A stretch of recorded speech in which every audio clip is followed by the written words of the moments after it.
What we love about Bucktown is that the great old historical buildings and the funky contemporary architecture both live together on the same block, or in this case, in the same building.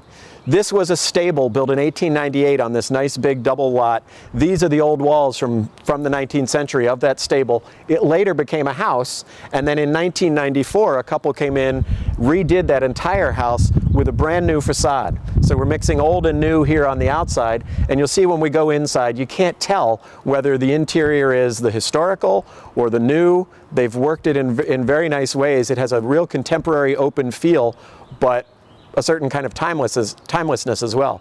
Let's go on in and I'll introduce you to the seller.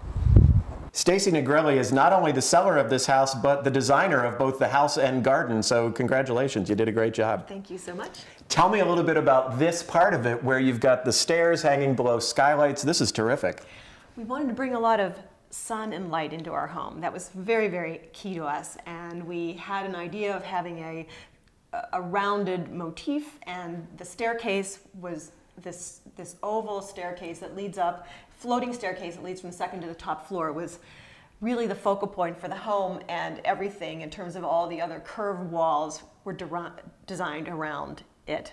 Oh, that's wonderful. It really has a nice feeling. It's light and spacious, which tells us a little bit, or takes us to these two rooms, the living and dining. You did something nice. You've got formal rooms, but they're also open. You divided them by this fireplace.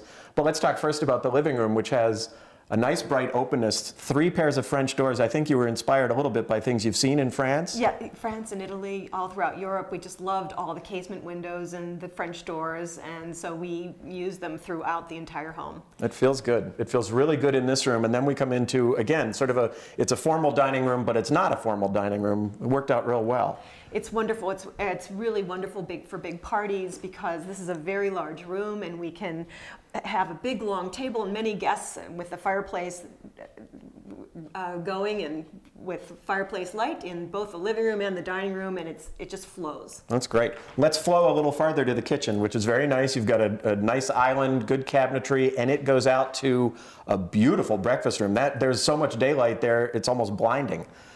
We just loved having the light and having the opportunity to bring in what's outside, which is our garden as well. That's great. You're surrounded there by windows on 3 sides, I think, and skylights above, right? So it really is, it's like a little perch out over the garden. It is, and we can just watch the different things blooming.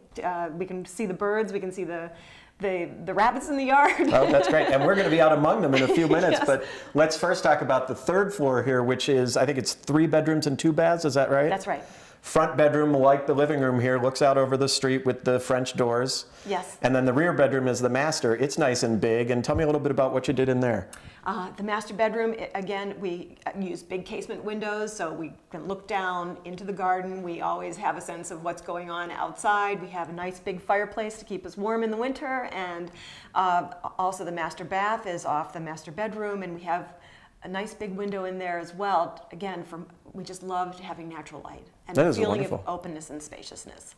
It permeates the house, including the first level, which we haven't talked about yet. Below us here, there's 1 bedroom in the front, and in the back, a really nice open family room, sort of an L shape with a fireplace that we like. Yes, we used Indiana limestone, which is also used on the front of the house. Oh, good. We just like using the materials of the area, and it's our largest fireplace. It's a big grand fireplace, and it's wonderful in the winter. You can sit in there, and with the snow building up around and just the warmth of the fireplace. In the summer, you can open up the French doors and walk right out on the patio and have a wonderful alfresco meal. Well, that sounds so tempting. I want to go do that right now. Can we go on out? Certainly. Great, let's go.